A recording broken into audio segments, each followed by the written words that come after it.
Les doy la bienvenida a este espacio de formación empresarial generado por la Fundación Unipymes y la Team Pyme. Recuerden que estos espacios tienen como objetivo brindarles herramientas para su crecimiento personal y empresarial. Mi nombre es Nicolás Bautista, les voy a estar acompañando en la conducción de esta charla empresarial. De antemano les agradezco a todos los asistentes por siempre estar en todas nuestras conversaciones todos los miércoles con la gran cantidad de temas que tenemos de gran valor empresarial.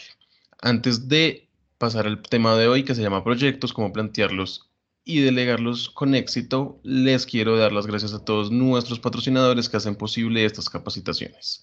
Banco de Occidente, Aportes en Línea, Arus, Envía, Protección, ACH, Fundación Comeva y Mi Planilla. Y ahora sí, le doy el paso y la bienvenida a nuestro experto.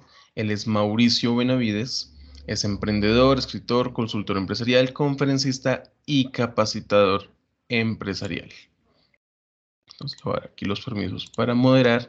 Mauricio fue premiado por la Cámara de Comercio de Bogotá en 2017 como uno de los mejores emprendedores jóvenes de Bogotá y catalogado dentro de las 100 mejores startups de Colombia para 2018. Mauricio, buenos días, ¿cómo estás? ¿Ahí me escuchas bien? Vale, muchísimas gracias, Nicolás. Bueno, ante todo, buenos días. Gracias otra vez a la Fundación por darme la oportunidad precisamente de estar acá acompañándolos. Hoy básicamente quiero que hablemos sobre, todo va a girar en torno al tema de los proyectos. Entonces, quiero que revisemos qué es un proyecto, cómo se construye un proyecto, qué metodologías de pronto es la que tenemos para hacer gestiones de proyectos, la importancia del storytelling, que básicamente va a ser esa importancia de aprender a contar el cuento, es tal vez una de las cosas más difíciles cuando estamos haciendo el tema de gestión de proyectos. Gestión de equipos de trabajo, que eso también hace parte precisamente de cómo asignamos nosotros las tareas y desde qué punto nosotros empezamos a revisar cada una de esas aristas para que el proyecto realmente funcione. Y voy a cerrar con algunas herramientas útiles en el tema de la gestión de proyectos, que finalmente eso nos va a terminar ayudando en todo lo que tenga que ver con llegar a los objetivos que nos vayamos a plantear. Entonces, en principio, háganse ustedes la pregunta de qué es un proyecto. Muy seguramente y normalmente como que lo que nos venden es, sí, cómo llegamos tal vez de un punto A a un punto B, cómo podemos hacer cualquier cosa, pero ese hacer cualquier cosa casi siempre está enmarcado es en el término empresarial. Sin embargo, nos vamos a dar cuenta de que un proyecto puede ser algo tan sencillo como un proyecto personal. ¿Qué viene siendo eso? Quiero ir a hacer un viaje, quiero estudiar algo. ¿Cómo me veo yo de aquí a 5 años, 10 años, 15 años? Eso termina siendo un proyecto. Quiero montar una empresa, quiero emplearme, en qué quiero trabajar, en qué me quiero desempeñar. Quiero hacer algo que realmente genere mucho impacto, quiero algo que sea sostenible, quiero algo que sea escalable. Todo ese tipo de cosas finalmente terminan desagregándose y que son un proyecto. Acá tengo una definición que realmente es muy corta, voy a tratar de desagregarla lo más posible, pues para poder tener como mayor entendimiento de qué termina siendo finalmente un proyecto. Entonces, un proyecto es una planificación que consiste en un conjunto de actividades a realizar de manera articuladas entre sí. Miren, algo vital acá en este tema es precisamente el hecho de si yo quiero hacer algo, no puedo estar apuntándole o haciendo, como se dice vulgarmente, muchos tiros al aire, porque básicamente todas mis actividades o todas las cosas que yo esté haciendo no me van a llevar hacia ningún lado. Entonces, no sé si alguna vez han visto en los libros o varias frases por ahí que de pronto hablan sobre revisa si cada que tú te levantas estás haciendo las cosas que te acercan cada vez más a tus objetivos. Eso hace parte de ustedes aprender a gestionar un proyecto. Y a eso hace referencia precisamente esta parte de conjunto de actividades a realizar de manera articuladas entre sí. Voy a hacer un ejemplo, no sé, chistoso. Digamos que yo me quiero dedicar a todo lo que tenga que ver con jugar tenis de mesa. Y resulta que aparte de entrenar y todo el rollo, a mí se me dio por comprarme unos guayos para comprar fútbol y con eso me voy a ir a jugar tenis de mesa. ¿Qué tiene que ver una cosa con la otra? Nada. Y pues seguramente va a tener muchas implicaciones con el hecho de estar jugando con taches en una superficie que sea dura, me va a estar afectando los riñones, físicamente no voy a rendir lo mismo, seguramente me voy a resbalar, me voy a estar cayendo, me voy a lesionar, bueno, 10.000 cosas. Entonces, si ven, una cosa no tiene que ver con la otra.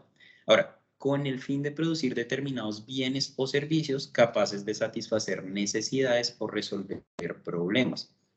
Acá hay algo bien interesante. Si lo quieren ver desde el punto de vista netamente de mercados, hay algunas personas que sostienen el hecho de que las necesidades se crean, Yo soy más de la política de que normalmente lo que nosotros hacemos es estimular deseos. Entonces, satisfacemos precisamente esa necesidad o ese deseo que se gestó o que se estimuló para poder pues, llegar a algún objetivo, ya sea vender un producto, vender un servicio, vender, incluso nosotros mismos cuando estamos hablando de temas de marca personal, precisamente como que nos estamos vendiendo día a día.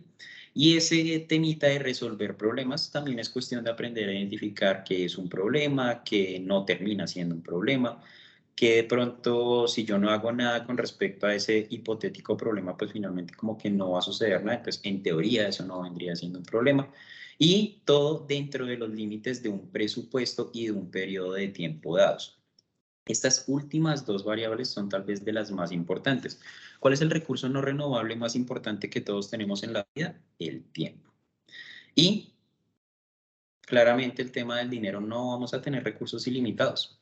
Así seamos Elon Musk, el hombre también tiene recursos limitados, claramente tiene muchísimo dinero, pero va a haber un punto en el que eventualmente se le acabe.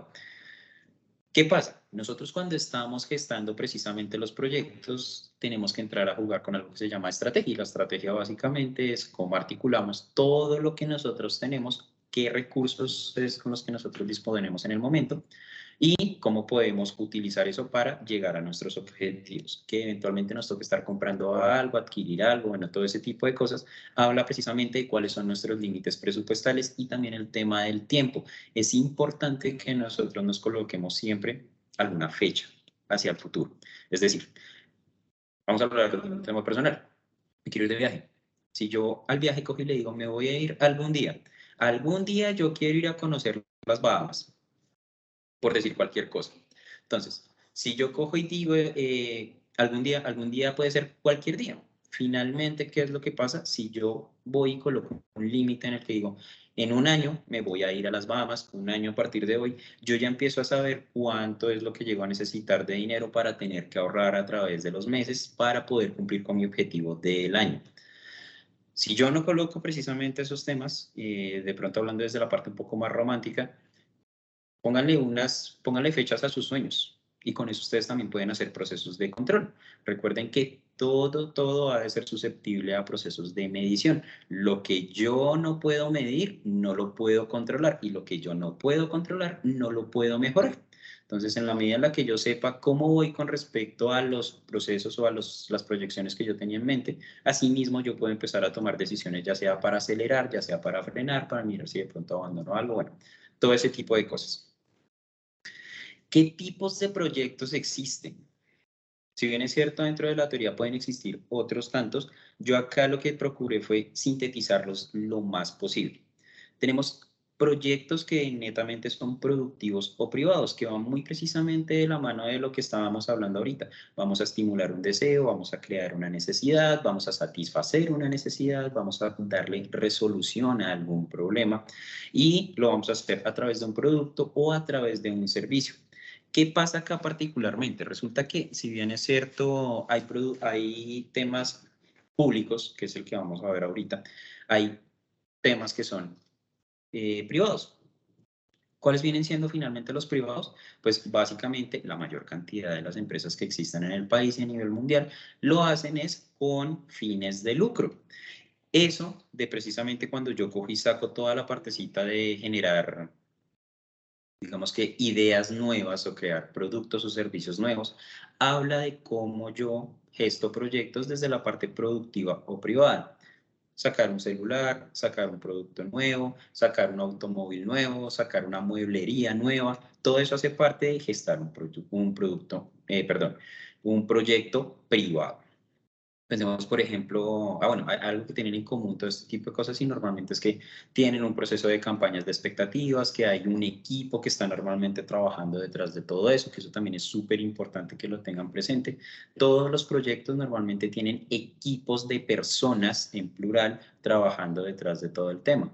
Entonces, hay que entender también el hecho de que para poder gestar este tipo de cosas, pues ha de haber una persona que esté liderando, debe haber personas que están ejecutando ciertas tareas específicas y bueno, como que todo eso es lo que termina finalmente como sintetizando el proyecto como tal. hay proyectos públicos o sociales, que pues básicamente es todo lo que nosotros estamos viendo hoy día, bueno, que normalmente se ve cuando se hacen las transiciones de gobierno, y es que sale precisamente la persona que queda de presidente y dice, este es nuestro plan de desarrollo, esto es lo que vamos a hacer, estas son nuestras nuevas políticas públicas, vamos a invertir en temas de infraestructura, vamos a invertir en temas de educación, vamos a invertir en temas sociales, vamos a sacar, bueno, vamos a hacer reformas, vamos a hacer 10.000 cosas. Todo ese tipo de cosas finalmente en principio terminan siendo proyectos que cuando se están ejecutando, pues ya terminan siendo una realidad y ahí es donde empieza a jugar realmente la importancia de la gestión de los proyectos y la importancia de los gestores de los proyectos.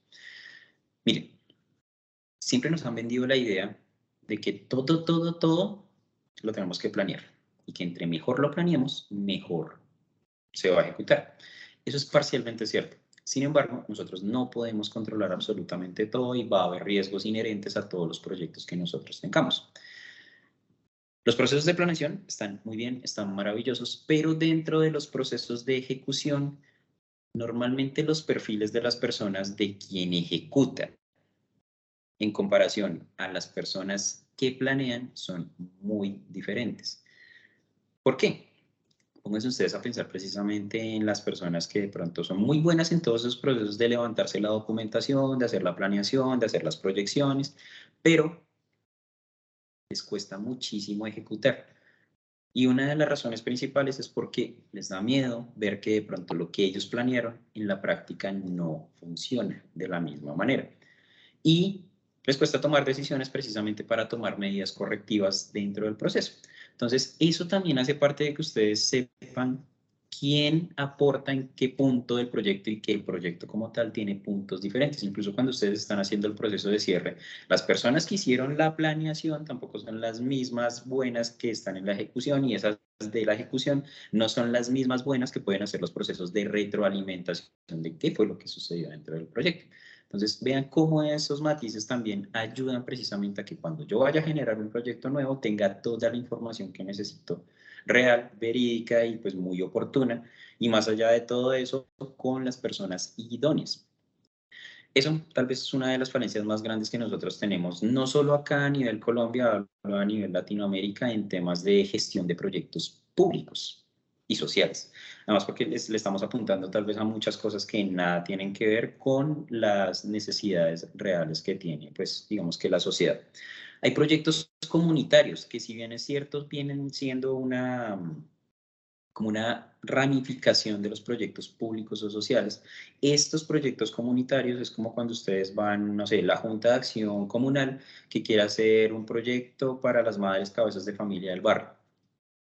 Entonces, esos proyectos comunitarios tienen la misma esencia de los públicos, pero a nivel un poco más micro, entonces un poquito más sintetizado, en donde los procesos de control son un poco más sencillos, de pronto los rubros claramente no van a ser tan amplios, tan grandes. El impacto como tal que se va a tener, en esencia, solo le va a pegar a la comunidad a la que yo voy a intervenir. Mientras que estos proyectos públicos no va a ser una autopista. Entonces me va a impactar es toda una ciudad o me va a impactar toda una gran cantidad de comunidades. Estos comunitarios sí van muy particularizados. Un proyecto de vida. ¿Cuántas veces precisamente ustedes se han preguntado esto? Siempre nos han vendido la idea que la vida termina siendo como una lista de mercado. Me explico. Vaya al colegio, saque buenas notas, sea muy buen estudiante, de preferencia de los mejores. Gradúese. Después de graduarse, vaya a la universidad, saques una carrera profesional. Si de pronto no tiene los recursos, le toca que trabaje y estudie al mismo tiempo y vaya ganando experiencia. Gradúese, ojalá sea supremamente aplicado o aplicada dentro de la universidad y aproveche si tiene un muy buen promedio para que vaya, viaje, aproveche los intercambios, todas las cosas que la universidad le puede dar.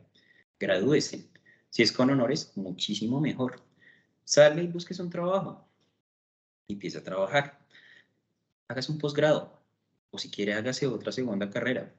Púlase mucho profesionalmente. Ojalá si se puede llenar de cartones, maravilloso. Hágase una especialización, hágase una maestría, hágase un doctorado, un postdoctorado.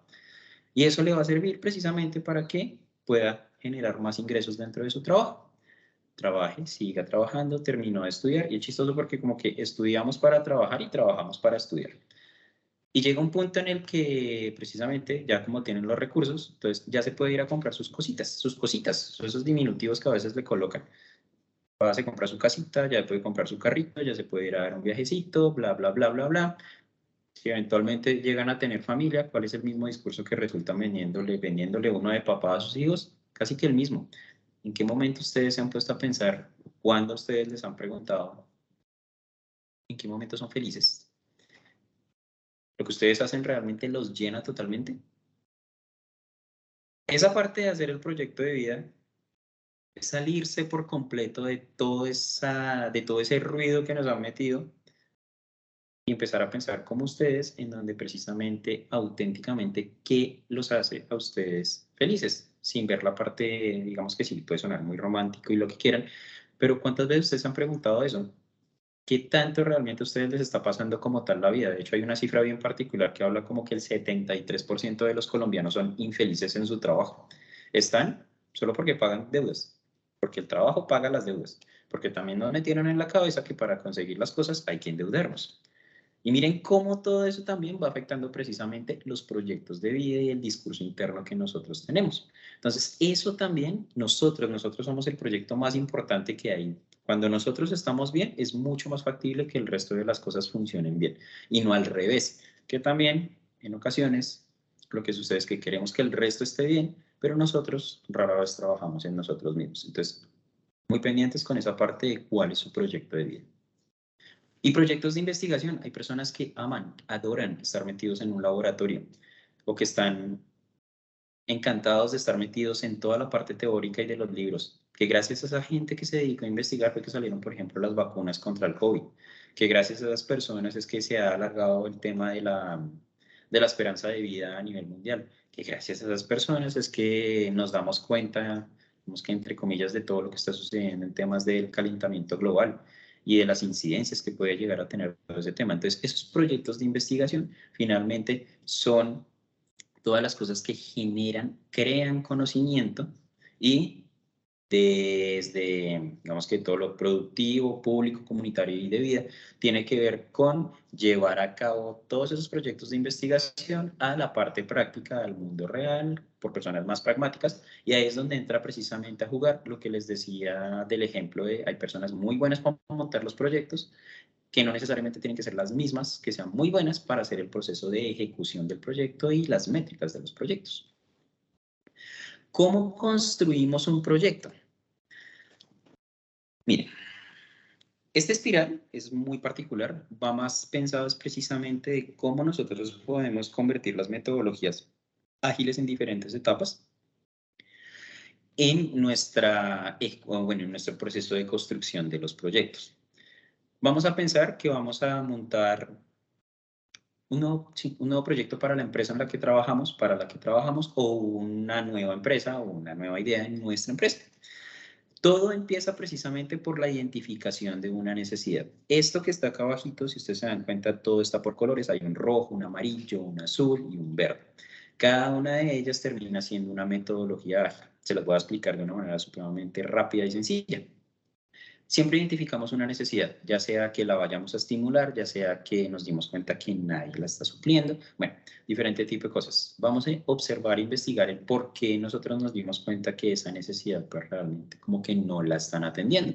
Vamos a priorizar los hechos. ¿Qué es priorizar los hechos? Básicamente es identificar qué son las cosas más importantes y en dónde vamos a impactar un montón.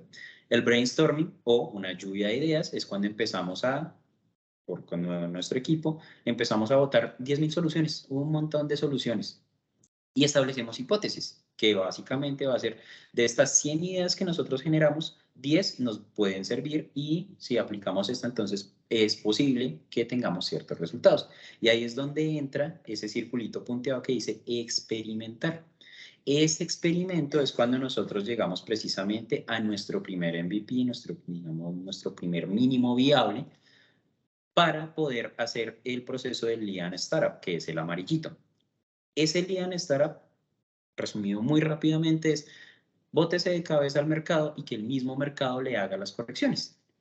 O sea, vaya y experimente y revise qué es lo que le va a decir a usted la práctica. Aquí, en este punto, es donde tenemos que empezar a identificar qué personas son las propicias para hacer este tipo de cosas. Y si se dan cuenta, viene en la dirección de la flecha, hay una línea azul que está por encima de la amarillita. Esas son las Agile, donde entramos a jugar con todas las metodologías ágiles. ¿Por qué? Porque resulta que cuando nosotros estamos haciendo el tema de la gestión de los proyectos, una de las cosas más importantes, como lo veíamos al principio, es el tiempo. Esas metodologías lo que hacen es que, en esencia, nos reunamos con nuestros equipos de trabajo y en 5 minutos podamos sacar todas las cosas lo máximo posible para poder seguir trabajando sobre lo mismo. Estoy seguro que les ha pasado dentro de sus trabajos que precisamente llegan a una reunión en donde 2 horas conectados o 2 horas todos sentados en una sala de juntas y no se avanzó absolutamente nada e incluso era algo que se pudo haber solucionado única y exclusivamente con un correo electrónico. Las metodologías ágiles precisamente lo que buscan es que nosotros no gastemos tiempo en procesos de iteración que no nos van a servir para nada. Entonces, hacemos todo ese proceso de construcción, seguimos explorando y nos vamos a dar cuenta si realmente el problema que nosotros identificamos al principio sí va acorde con las hipótesis que nosotros nos planteamos. Eso que dice acá arribita, medir, encaje, producto, mercado, aprender y optimizar las soluciones, es básicamente hacer procesos de iteración, que es lo que está arribita, el pivotar. Empezar a repetir, repetir y empezar a captar muchos datos del mercado para yo poder tomar precisamente las decisiones respectivas con respecto a si lo que yo planeé sí me va a servir o debo hacer ciertos ajustes para poder llegar a la partecita verde, que es el growth hacking. Allá es donde todo el mundo quiere llegar, que es básicamente los procesos de consolidaciones de las ideas. Ahí es donde yo ya puedo empezar a pensar en procesos de escalabilidad, en procesos de consolidación, en temas de ampliación, en temas exponenciales, porque yo ya tengo precisamente una hipótesis probada, yo ya hice varios pivotes, yo ya iteré varias veces y tengo los datos suficientes y necesarios para yo poder en el mercado empezar a generar posicionamiento. Por eso está lanzamiento, clientes, el crecimiento de los canales, ofertas y mejoras de los productos.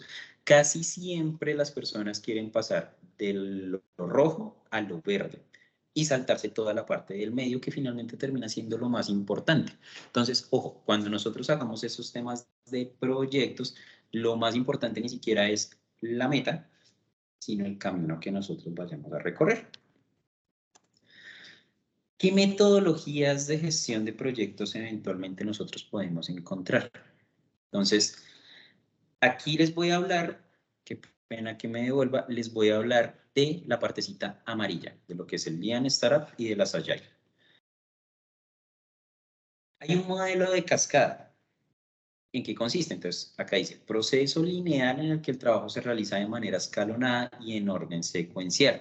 ¿Para quién se lo recomiendan? Equipos que buscan procedimientos y dependencias de tareas claras. ¿Qué ejemplos se me puede ocurrir? Entonces, bueno, esta básicamente es como que, una línea de producción. Pensemos en la línea de producción de un carro o en la línea de producción de un celular. Si yo, o de un computador, si yo no tengo, no sé, sí, si yo no tengo una pieza antes, por ejemplo, ¿qué les digo yo? Bueno, en el carro. Entonces, si yo necesito dentro de mi línea de producción montar el motor, que realmente se monta después, pero necesito montar el motor y después montar las llantas y después montar, bueno, la transmisión, bueno, 10.000 cosas. Una cosa depende de la otra. Si yo no hago una antes de la otra, no puedo seguir con el proceso. ¿Qué desventaja tiene este tipo de modelos cuando yo estoy gestando los proyectos? Que si por X o Y motivo en alguna de las etapas el eslabón de la cadena se rompe, todo el resto del proceso se va a quedar. Puede funcionar divinamente, especialmente en todos los procesos productivos, pero es muy importante que yo tenga, digamos que procesos o momentos en los que yo pueda, pues precisamente tenga como un plan de respaldo, mejor dicho. Si alguno de esos puntos no me funciona, entonces, ¿cómo hago yo para saltarme ese proceso o de pronto como para poder mitigar el riesgo de que se me vaya a demorar muchísimo? Piensen ustedes, por ejemplo, en una fábrica que hace gaseosas. ¿Qué pasaría Si la parte en donde están las botellas se rompen. Y eso sigue andando y andando y digamos que para el láser la botella está ahí, lo que está haciendo es sigue botando la gaseosa, el líquido y todo el tema. Se va a hacer un desorden terrible, voy a perder una cantidad de producto increíble porque no solo estoy perdiendo las botellas, sino estoy perdiendo también el líquido que se está botando. Y precisamente eso es porque una cosa depende de la otra. Entonces, ese es el primer modelo con el que normalmente uno trabaja los proyectos. Hay otro que se llama Lean. Tiene como objetivo optimizar los procesos y crear un marco simple para cumplir con las necesidades del proyecto. Para quien se les recomienda, equipos que sufren de problemas de eficiencia. Este es bien particular. Digamos que una de las cosas por las que más agobia a uno cuando está gestando equipos es precisamente el tema de la eficiencia. No todos somos buenos para todo, pero, o sea, no, todos somos buenos para muchas cosas, pero no todos somos buenos para todo. Y aquí es donde entra precisamente a jugar un perfil importante el liderazgo de cómo hacen ustedes ese proceso de asignación de recursos y de equipo como tal. Esto lo que busca es que diferentes procesos sean complementarios y no dependan el uno del otro, sino que sencillamente se ayuden. Pensemos, por ejemplo, en los procesos de, por ejemplo, los programadores. Entonces, están las personas que están del front, están las personas que están del back, en donde básicamente está todo el tema de diseño visual que nosotros tenemos, y entonces todos los del back están haciendo todo el proceso de codificación para que lo que los de diseño quieren que se vea bonito, cómo lo pueden llegar a convertir así. Entonces, empiezan a trabajar entre los dos, porque en ocasiones, y lo digo por experiencia, ha sucedido precisamente que la parte creativa se pone muy creativa, y en temas de programación es muy complicado resultar llegando a lo que la parte creativa quería ver o a la parte visual quería ver. Entonces, cuando se trabaja de esa manera conjunta, lo que se logra es precisamente que los tiempos se reduzcan, que la comunicación sea mucho más clara dentro del equipo de trabajo y pues finalmente que todos apunten hacia un mismo lado. Está el Scrum, muy seguramente muchos de ustedes lo han escuchado, de hecho hay certificaciones para Scrum como Scrum Master, en donde ustedes hacen todo ese tema de gestar pues precisamente los proyectos. Entonces, se trata de sprints cortos que se usan para crear un ciclo de proyectos. ¿Para quién se les recomienda normalmente? Equipos que busquen distribuir el trabajo y lograr el éxito usando un enfoque por etapas. El Scrum, en esencia, es como una de las metodologías ágiles más conocidas que hay a nivel mundial y que ha tenido muchísimo auge, precisamente porque funciona para que nosotros dejemos de perder tiempo en reuniones que finalmente no nos suman para nada. Una de las premisas de ellos es, vamos a montar un proyecto, tenemos 2 meses para hacerlo, nos vamos a reunir todos los días, pero todos los días a las 7 de la mañana, 8 de la mañana, bueno, primera hora del día, 5 minutos, en donde ustedes me van a decir pues precisamente qué necesitan, en qué van, qué problemas tienen, cómo podemos solucionar diferente tipo de cosas, todo a través de ser muy asertivos, y esos sprints cortos es vamos a hacernos entregables. Entonces, tenemos 2 semanas, 2 meses, semanalmente vamos a estar haciendo un entregable para saber en dónde estamos, cómo vamos. Y eso genera presión dentro del equipo, pues precisamente por temas de responsabilidad de poder cumplir con las cosas que nos estipulamos. Segundo, también nos genera todo lo que tiene que ver con crear espacios chiquitos en donde veamos o tengamos el proceso de control sobre lo que estamos haciendo. Vuelvo y les reitero, todo ha de ser susceptible a procesos de medida. Es muy factible, y de hecho si me voy, digamos, a la parte pública, imagínense ustedes gestar un proyecto público con Scrum, en donde decimos, vamos a montar una vía principal en un año.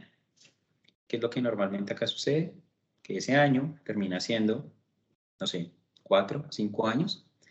¿Cómo creen ustedes que terminan siendo precisamente esos procesos de reuniones?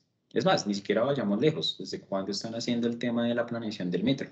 1986 creo que fue la primera publicación que salió por ahí en un periódico.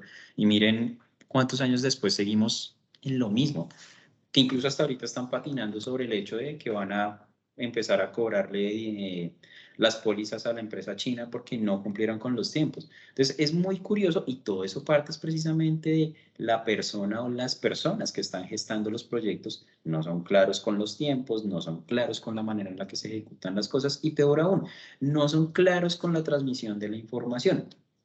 Eso también es muy importante y es una de las cosas que nosotros vemos dentro del Scrum que nos puede ayudar precisamente a mejorar los resultados que nosotros tengamos con los proyectos. Está el Kanban, que representa las tareas pendientes del proyecto usando elementos visuales como tableros. Nosotros somos muy visuales. El cerebro es muy visual. Puede funcionar muchísimo, de hecho, que ustedes ven, yo tengo un tablero acá atrás. Normalmente cuando uno hace los procesos de sintetización de ideas, el ideal es dibujen. Por eso hay un dicho muy coloquial, muy particular, en donde le dicen a uno, ¿quiere que se lo haga con plastilina? Se lo dibujo. De hecho, hay un libro que me parece maravilloso que se llama El secreto es la servilleta, en donde si ustedes son capaces de resumir un problema en una servilleta, ustedes ya lo entendieron todo. Porque no hay que llenar un libro completo para describir como tal un problema, mientras que si lo pueden hacer a través de un dibujo y visualmente es mucho más sencillo yo poder hacerlo. De hecho, les voy a contar ahí una incidencia personal. Mi expareja, cada que yo discutía con ella, realmente para yo poder llegar a un consenso con ella, me tocaba coger un cuaderno y dibujarle qué era lo que yo le estaba tratando de decir. Porque no me entendía realmente por las palabras, a pesar de que yo en mi mente creía que tenía una buena comunicación. Cuando lo hacía a través de dibujos ya era mucho más sencillo de que me entendiera la lógica de las cosas que yo le decía. Entonces, el Kanban básicamente es yo coger un tablero, una columna, lo que ustedes necesiten, posits, o lo pueden hacer de manera virtual. Colocan 3 columnas. Una primera columna en donde coloco cuáles son las tareas que tengo pendientes por hacer. Todas las cosas, no importa. Ojo que acá también es importante que en los proyectos ustedes deben tener tareas macro y de esas tareas empiezan a hacer subtareas. Entonces, coloquen todo ese tipo de cosas precisamente para poder hacer los procesos de retroalimentación. En la columna del medio, lo que van a colocar es cuáles son las tareas que están en proceso, cuáles son las que yo ya estoy haciendo. Y en la tercera van a colocar las tareas que ya están hechas.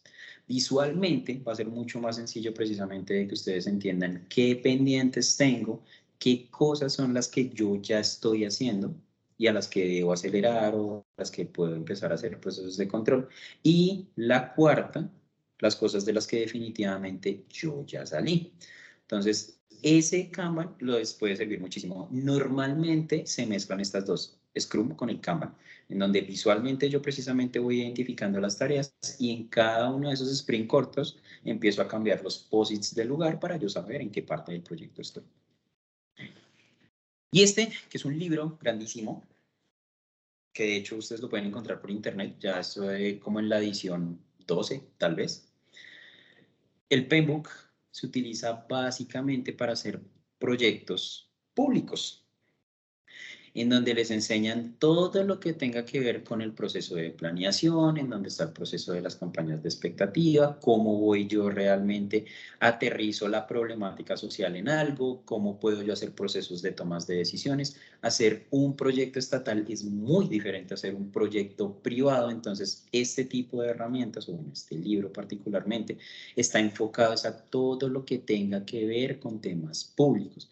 No es un libro complicado de leer, de hecho es como muy, pues, sencillo a la hora de ustedes empezar a aplicarlo. Es extenso porque realmente toda la metodología en términos públicos es bastante extensa, es un poco tediosa. Sin embargo, como normalmente sucede en la teoría funciona divinamente, pero cuando lo pasan a la práctica no es tan maravilloso como nos lo pintan ahí en los libros. Entonces, hacer ese ejercicio de yo poder aterrizar todo lo que yo veo dentro de la teoría, dentro de la parte, digamos que investigativa, yo me pueda remitir pues precisamente a ese pragmatismo de revisar legalmente entonces hasta qué punto yo me puedo mover, qué tanto puedo yo llegar a hacer con cierta cantidad de cosas, pero esta herramienta les puede funcionar muchísimo más porque normalmente la están actualizando, dependiendo pues también del tipo de reformas que se hagan, de los alcances que se le van a dar a las entidades, bueno, diferente tipo de cositas. ¿Qué diferencia hay, por ejemplo, entre un método tradicional y utilizar las metodologías ágiles? Tradicionalmente, cuando yo gesto un proyecto, lo que hago es que planeo, analizo, diseño, programo y pruebo. Y con eso, pues llego precisamente al proceso de puesta en marcha. Ese proceso de planeación es donde yo cojo el hecho lápiz, me pongo a escribir el documento, analizo porque se lo entregué a alguien.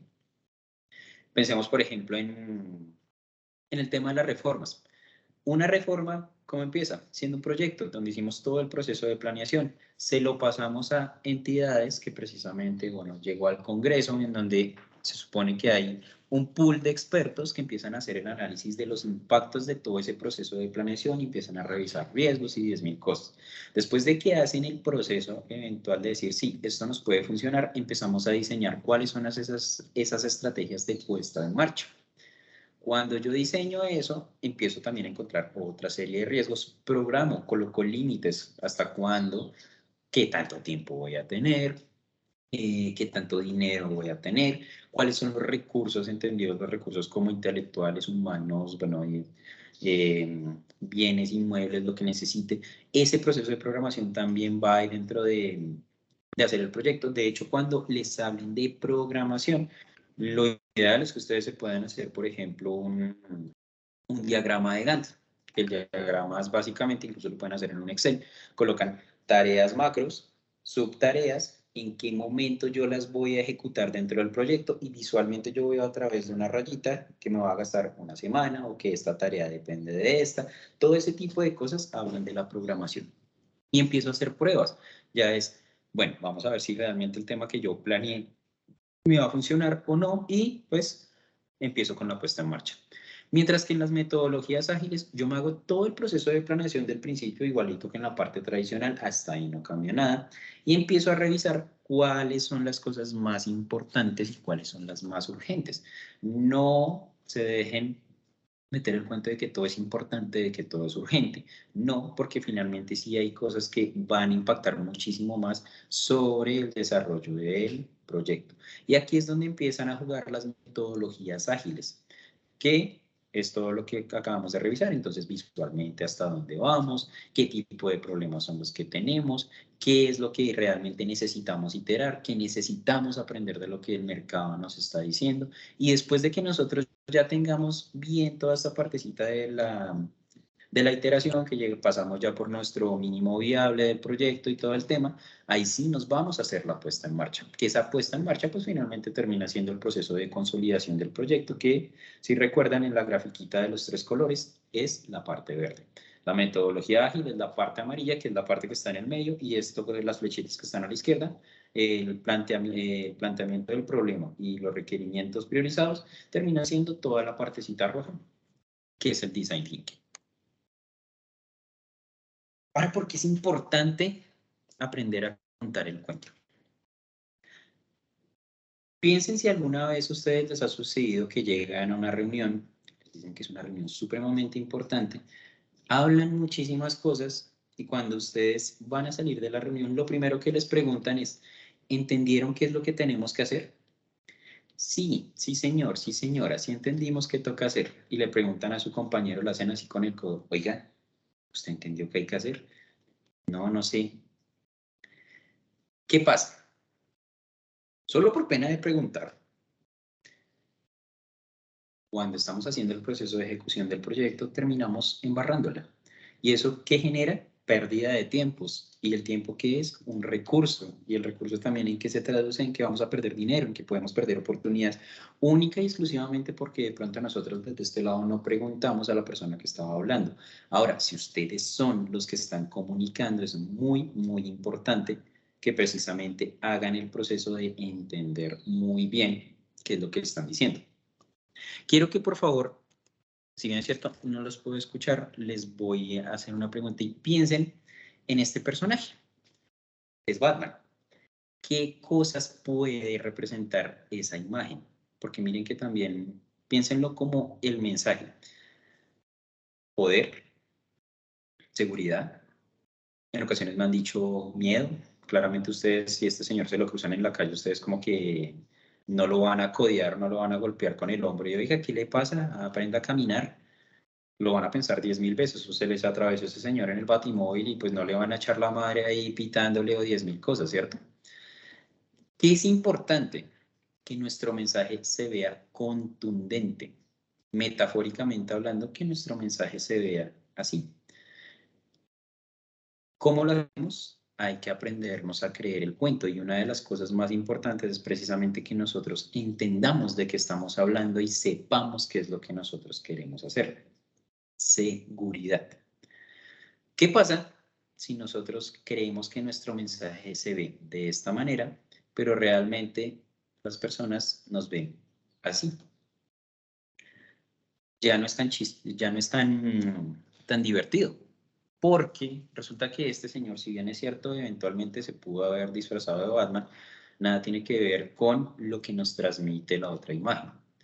Cuando un mensaje se ve tal cual como de pronto se ve este señor, que pudo haber tenido la mejor voluntad del mundo para ir se disfrazó de Batman y toda la cosa, pero ¿qué nos genera esto? Risa, inseguridad, poca seriedad, poco profesionalismo.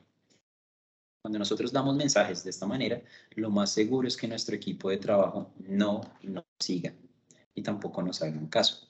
Y tampoco consigamos los objetivos que nosotros estamos persiguiendo. Entonces, ojo con esa partecita. ¿Cómo gestionamos equipos de trabajo?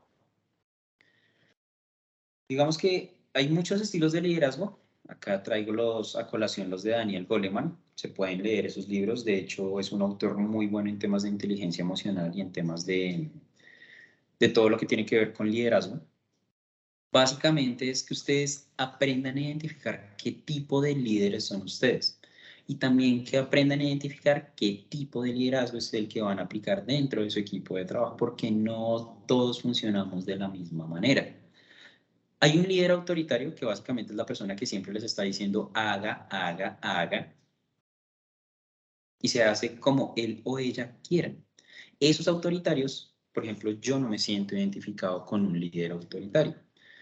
Primero porque no soy un líder autoritario y porque he trabajado con personas que son netamente autoritarias y no me he sentido cómodo.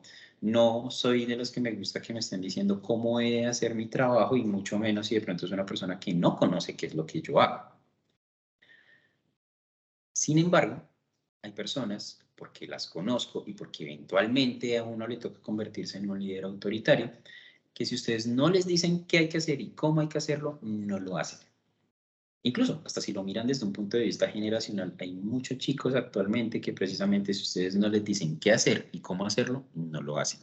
A pesar de que tienen todas las ayudas en internet, tienen todas las ayudas dentro de su celular, en su computador, pero no lo hacen.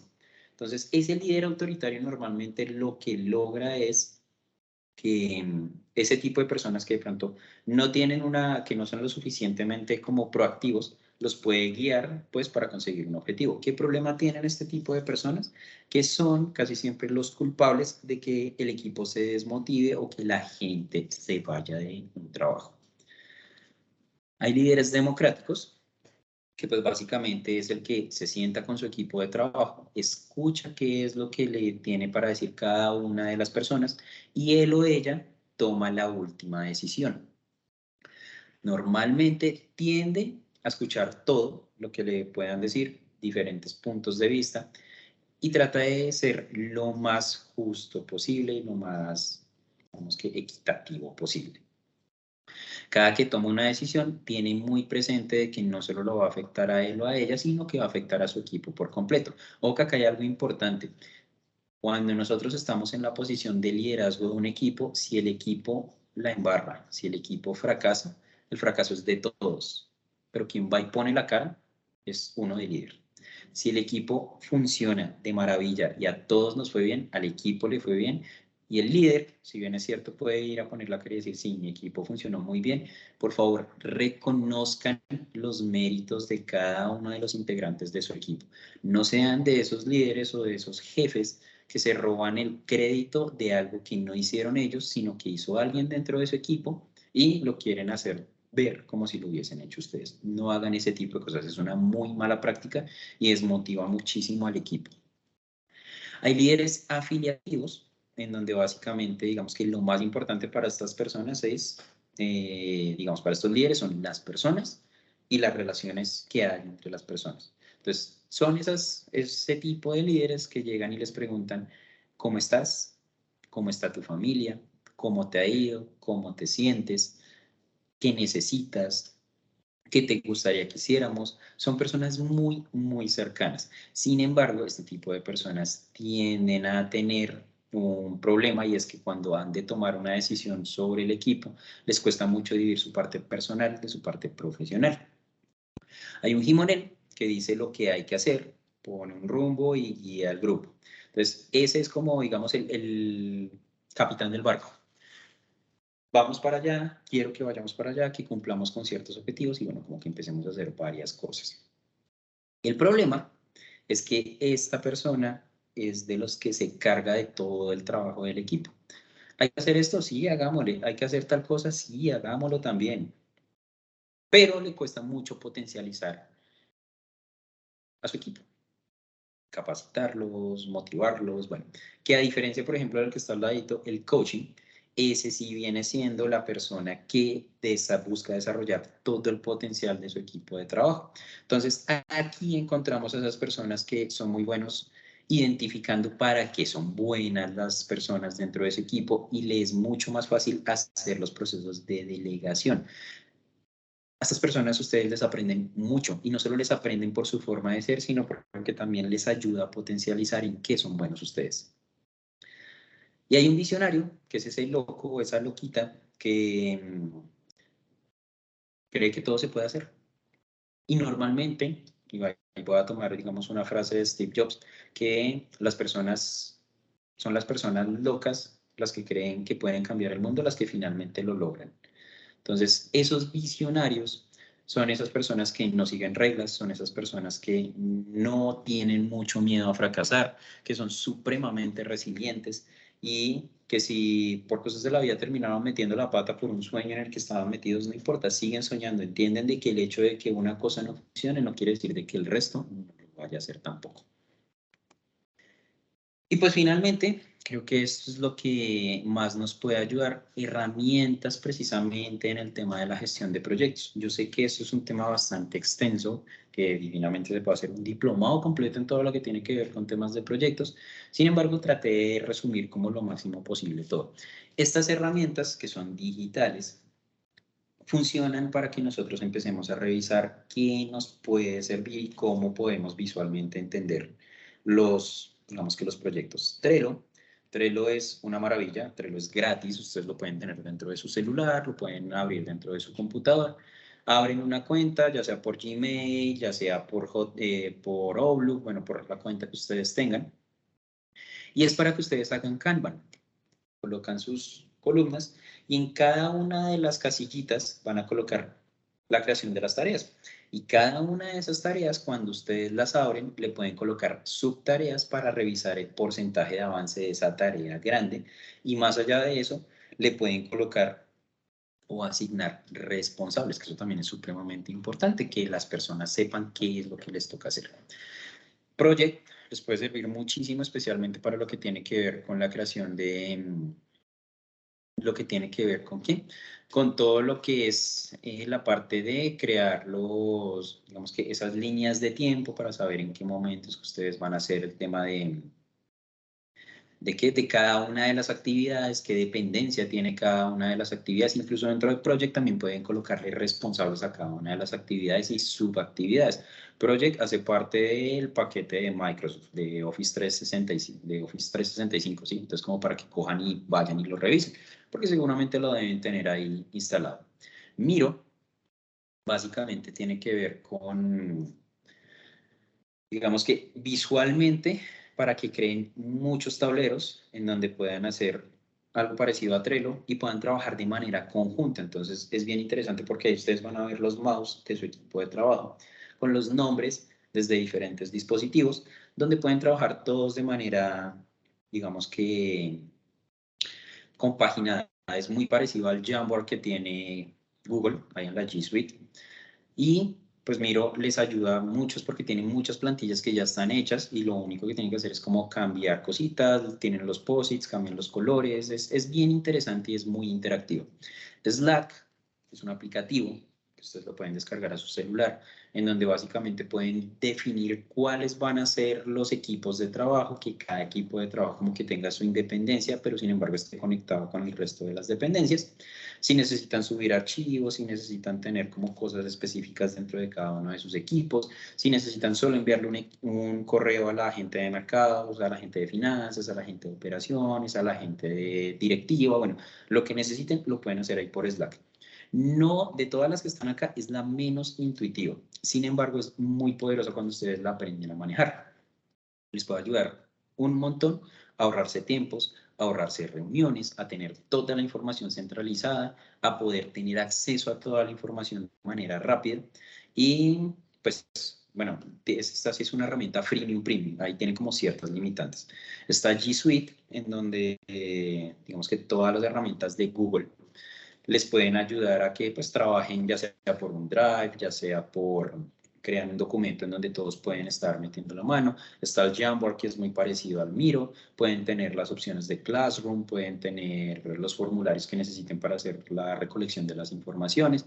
Como que es muy, muy amigable y pueden hacerlo ya sea desde su dispositivo móvil o desde su computador. Y Monday, que funciona muy parecido a Project, en donde pueden precisamente asignar las tareas, ligarlos a los correos, ver visualmente cuál va a ser la línea de tiempo de cada uno de los proyectos y pues que esto también es freemium, como que pueden tener ciertas cosas de manera gratis, pero si quieren acceder a algunas otras, ya el tema es pago. Y pues nada, ya esta sería como la ronda de preguntas. Acá les dejo mis datos. En todas las redes sociales aparezco así, en LinkedIn, en Instagram, en Facebook. Ahí están mis correos, mi número de contacto por si de pronto llegasen a necesitar algo, si tienen alguna inquietud. Y pues, Nicolás, abierto el espacio para las preguntas.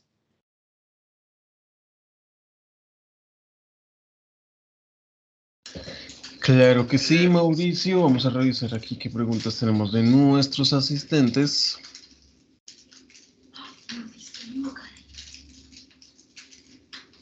Ya miramos, tenemos varias conversas, varios mensajes, pero no veo preguntas. Esta sesión quedará grabada.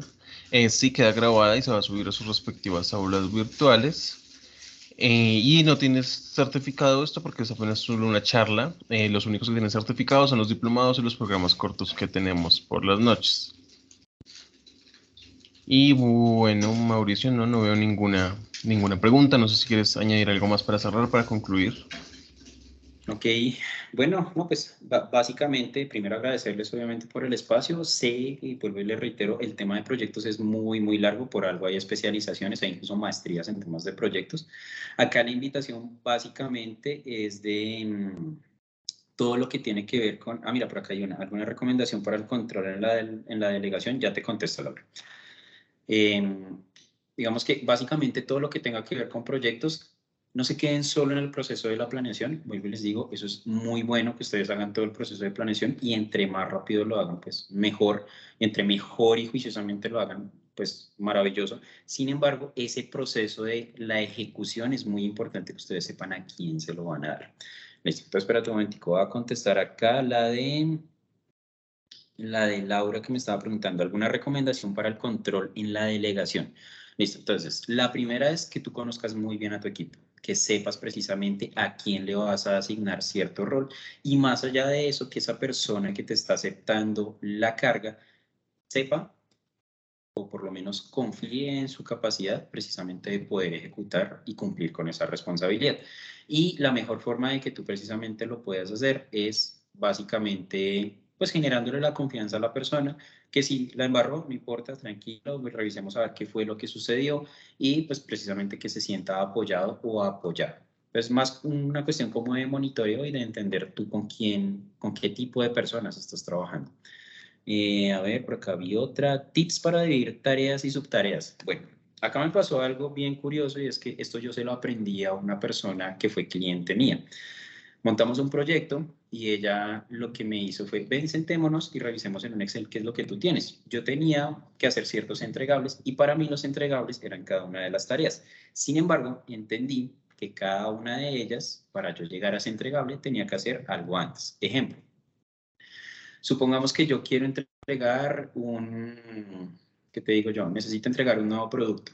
Y resulta que para hacer ese nuevo producto, pensemos en una nueva tarjeta de crédito, yo necesito tener un estudio previo para la tarjeta de crédito, necesito saber cómo se está comportando el mercado, saber cómo está mi competencia, qué tipo de solicitudes son las que de pronto pueden tener mis clientes, y ahí estoy colocando tareas grandes. Entonces, necesito conocer a mi cliente, qué necesito de mi cliente, entonces empiezo a revisar cuánto es lo que se gasta en promedio una persona, qué tipo de gastos es lo que tiene la persona, cuáles son sus hábitos, bla, bla, bla. Entonces, cada una de esas subtareas empiezan a rellenar la tarea grandota. Entonces, entre tú más puedas atomizar cada una de tus tareas, te puede servir más para tener alguna, digamos que un control real sobre las tareas grandotas. Puede ser lo más tonto, incluso hasta enviarle un correo a gerencia. Eso es una subtarea. Colóquenla, porque pueden parecer cosas muy triviales, pero si tú no enviaste ese correo, resulta que se te dañó el resto del proceso y la tarea no se pudo cumplir. Entonces, ese tipo de cositas, entre más ustedes lo puedan atomizar, mejor. No importa que les salgan 100 subtareas. Entre ustedes más puedan empezar a chulear, mejor. ¿Me regalas el dato para saber cómo apareces en Instagram? Sí, mi nombre completo, Mauricio Darío Benavides Maldonado. Aunque pues igual me pueden encontrar en Instagram como Mao Benavides M. ¿Cómo podemos saber cuántas personas requerimos para un proyecto? Pues María, eso es muy relativo. Depende qué tan grande sea tu proyecto y qué capacidades tenga cada una de las personas dentro de tu proyecto. Ejemplo sencillo, a mí me sucedió que, por ejemplo, una vez me tocó automatizar un proceso y esa automatización básicamente convirtió el trabajo de una persona de 8 horas en 5 minutos. Entonces, ¿a ella cuántas personas va a necesitar? Una.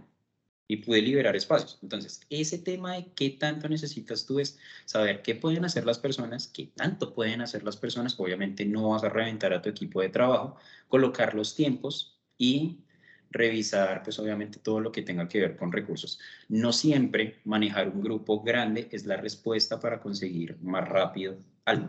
Entonces, también es cuestión de que identifiques precisamente el potencial que tengan las personas, saber el tiempo que tienes para ejecutarlo y saber qué es lo que cada una de las personas va a hacer. Eso también te va a ayudar en el tema de la determinación del número del equipo. ¿Y qué nos puedes hablar sobre los indicadores de seguimiento? Bueno, Luis, ahí los KPIs, normalmente a ustedes, bueno, ahora le meten en la cabeza que generar un indicador es muy difícil, pero básicamente es todo lo que tú puedas llegar a, bueno, necesites controlar. Indicadores básicos que tú has de tener en cuenta: la ejecución de los tiempos, la ejecución de tu presupuesto, la ejecución como tal de todo lo que tenga que ver con las ideas, y revísate también la ejecución de, incluso hasta lo del tema de la rotación de personal, porque muchas veces si se te está fugando el conocimiento puede ser porque algo estás ejecutando mal dentro del proyecto. Entonces, esos indicadores de seguimiento normalmente busca los más macro y ya los pequeñitos los puedes sacar, por ejemplo, de las subtareas. Entonces, cantidad de correos que tuve que haber enviado, cantidad de contactos efectivos que tuve, cantidad de, no sé, de recursos que ingresaron, todo ese tipo de cosas lo sacas es precisamente de ahí. Y creo que ya, apenitas, 12:01. ¿Hay alguna otra pregunta?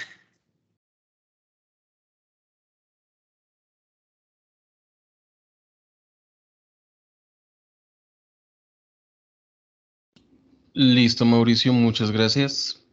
Mira, Muchas por ahí gracias. María Isabel tiene la mano levantada. Yo no sé si... A ver, veremos si María Isabel podemos habilitar micrófono. Bueno, creo que la bajó. Ah, bueno, sí. Listo, Mauricio, muchas gracias nuevamente aquí por este espacio, por compartir tu contenido de valor con pues, todos nuestros asistentes que siempre están aquí todos los miércoles. En nombre de la Fundación Unipymes, la Team Pyme, les agradecemos por siempre estar aquí. Y a Mauricio nuevamente les agradecemos por este espacio de valor. Nos vemos en la próxima charla el próximo miércoles. Hasta la próxima.